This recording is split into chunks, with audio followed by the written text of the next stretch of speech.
ದಾವಣಗೆರೆ ಬಂದಿದ್ದೀರಿ ಸರ್, ಬಾಗಲಕೋಟೆ ಮುಗಿಸ್ಕೊಂಡು ಬಾಗಲಕೋಟೆಯಲ್ಲಿ ನಿನ್ನೆ ಮೊನ್ನೆ ಪ್ರಚಾರ ಮಾಡಿದೆ. ಇವತ್ತು ದಾವಣಗೆರೆ ಬಂದಿದ್ದೀನಿ. ಇವತ್ತು ನಾಳೆ 2 ದಿನ ದಾವಣಗೆರೆಯಲ್ಲಿ ಪ್ರಚಾರ ಮಾಡ್ತೀನಿ.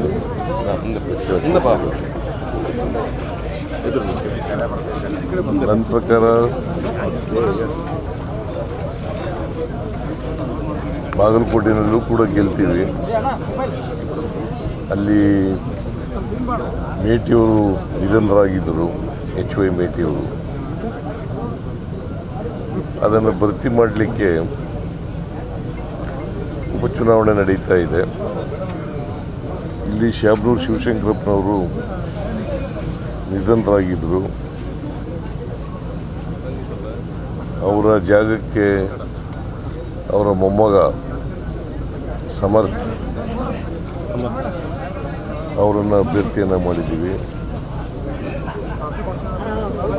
ಎರಡೂ ಕಡೆ ಎರಡು ಚುನಾವಣೆಗಳಲ್ಲಿ ದೊಡ್ಡ ಅಂತರದಿಂದ ಗೆಲ್ತೀವಿ ಅಂತಕ್ಕಂಥ ವಿಶ್ವಾಸ ಇದೆ ನನಗೆ. ಯಾಕೆಂತಂದರೆ ನಮ್ಮ ಸರ್ಕಾರ ಮಾಡಿರ್ತಕ್ಕಂಥ ಕೆಲಸಗಳು, ಶಾಮನೂರು ಶಿವಶಂಕರಪ್ಪನವರು ಅವ್ರ ಕ್ಷೇತ್ರಕ್ಕೆ ಮಾಡಿರ್ತಕ್ಕಂಥ ಕೆಲಸಗಳು, HY ಮೇಟಿಯವರು ಅವ್ರ ಕ್ಷೇತ್ರಕ್ಕೆ ಮಾಡಿರ್ತಕ್ಕಂಥ ಕೆಲಸಗಳು,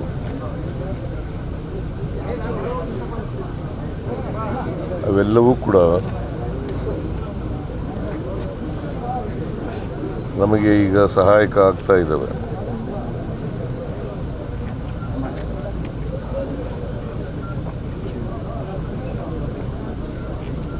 ಆಮೇಲೆ ನಮ್ಮ ಗ್ಯಾರಂಟಿ ಯೋಜನೆಗಳು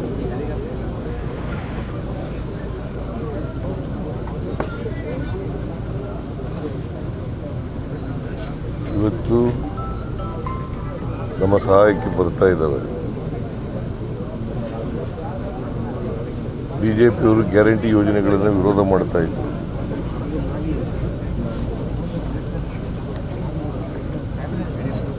ಯಾಕಂತಂದರೆ ಈ ಗ್ಯಾರಂಟಿ ಯೋಜನೆಗಳು ಬಡವರ ಕಾರ್ಯಕ್ರಮಗಳು.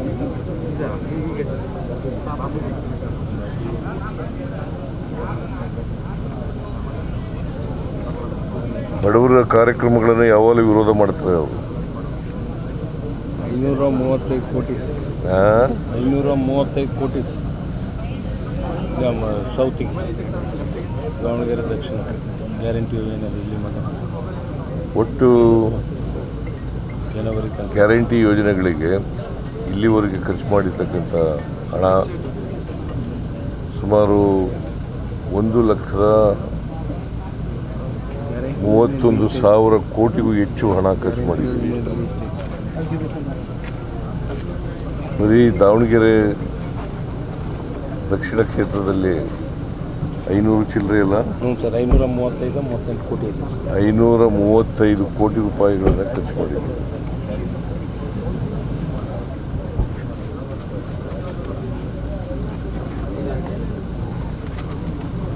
ಆರ್ಥಿಕ ತತ್ವಗಳಲ್ಲಿ 2 ಥರ ಇದೆ.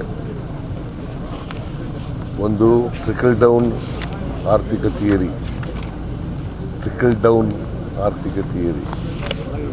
ಇನ್ನೊಂದು ಯೂನಿವರ್ಸಲ್ ಬೇಸಿಕ್ ಇನ್ಕಮ್ ಥಿಯರಿ.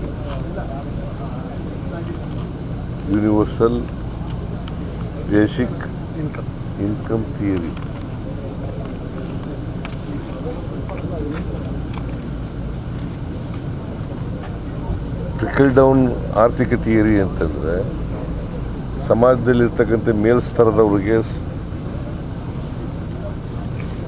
ಉಪಯೋಗ ಆಗಲಿ ಅಂತ ಮಾಡ್ತಕ್ಕಂಥದ್ದು. ಯೂನಿವರ್ಸಲ್ ಬೇಸಿಕ್ ಇನ್ಕಮ್ ಅಂತಂದರೆ ತಳ ಸಮುದಾಯದ ಜನರಿಗೆ ಮಾಡ್ತಕ್ಕಂಥ ಕಾರ್ಯಕ್ರಮಗಳು, ಆರ್ಥಿಕ ಕಾರ್ಯಕ್ರಮಗಳು. ನಾವು ನಂಬಿಕೆ ಇಟ್ಕೊಂಡಿರ್ತಕ್ಕಂಥದ್ದು ಬೇಸಿಕ್ ಯೂನಿವರ್ಸಲ್ ಬೇಸಿಕ್ ಇನ್ಕಮ್ ಆರ್ಥಿಕತೆ ಏರಿನಲ್ಲಿ ನಂಬಿಕೆ ಇಟ್ಕೊಂಡಿರ್ತಕ್ಕಂಥದ್ದು. ಯಾಕಂತಂದರೆ ಬಸವಣ್ಣವರು, ಬಾಬಾ ಸಾಹೇಬ್ ಅಂಬೇಡ್ಕರ್ ಅವರು, ಗಾಂಧೀಜಿಯವರು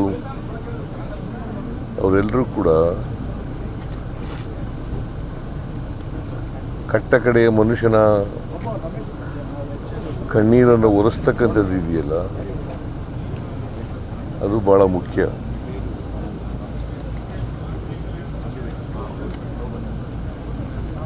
ನಾವು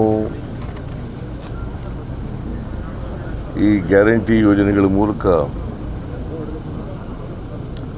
ಸಮಾಜದಲ್ಲಿರ್ತಕ್ಕಂಥ ಎಲ್ಲ ಬಡವರು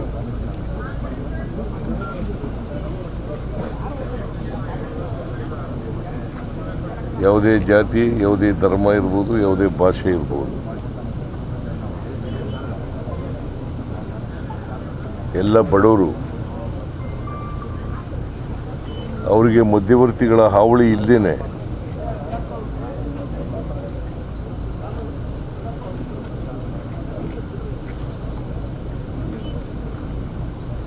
ನೇರವಾಗಿ ಅವರ ಖಾತೆಗಳಿಗೆ ಹಣ ಕೊಡ್ತಕ್ಕಂಥ ಕೆಲಸವನ್ನು ಮಾಡ್ತಾ ಇದ್ದೀವಿ. ನೇರವಾಗಿ ಅವ್ರ ಖಾತೆಗಳಿಗೆ ಹಣ ಕೊಡ್ತಕ್ಕಂಥದ್ದು. BJP-ಯವರು ಹೇಳ್ತಾರಲ್ಲ,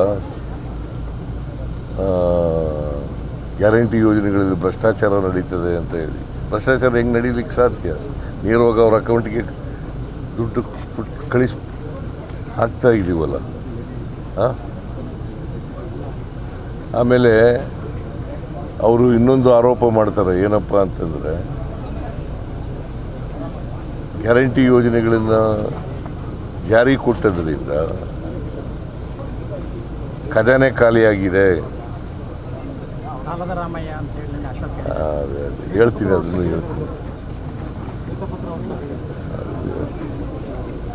ಅದನ್ನು ಹೇಳ್ತೀನಿ ಈಗ.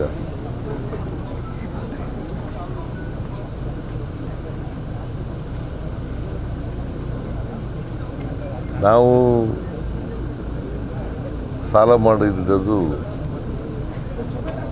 ಮುಂದಿನ ವರ್ಷಕ್ಕೆ, ಮುಂದಿನ 27 ಮಾರ್ಚ್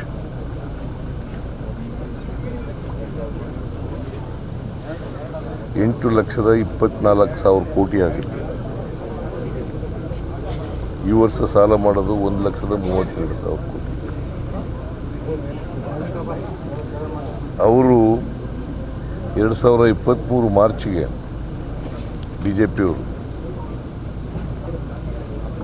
5,30,000 ಕೋಟಿಗೂ ಹೆಚ್ಚು ಸಾಲ ಮಾಡಿದರು.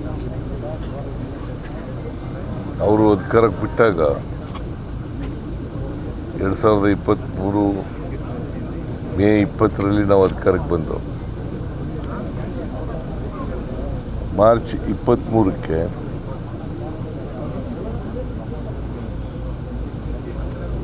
ಮಾರ್ಚ್ 23, 2023 ನಾವು ಮೇ 20ರಲ್ಲಿ ಬಂದದ್ದು ಅಧಿಕಾರ. ಮಾರ್ಚ್ ಕೊನೆಯಲ್ಲಿ ಅವ್ರು ಮಾಡಿದ್ದು ಸಾಲ ಎಷ್ಟು? 5,30,000 ಕೋಟಿ. ನಾವೆಷ್ಟು ಮಾಡಿದ್ದೀವಿ 4 ವರ್ಷದಲ್ಲಿ?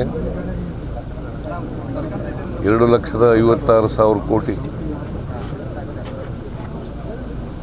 ಸಾಲ ಅವ್ರು ಜಾಸ್ತಿ ಮಾಡಿದ್ರು, ನಾವು ಮಾಡಿದ್ದು. ಇದು ಒಂದು.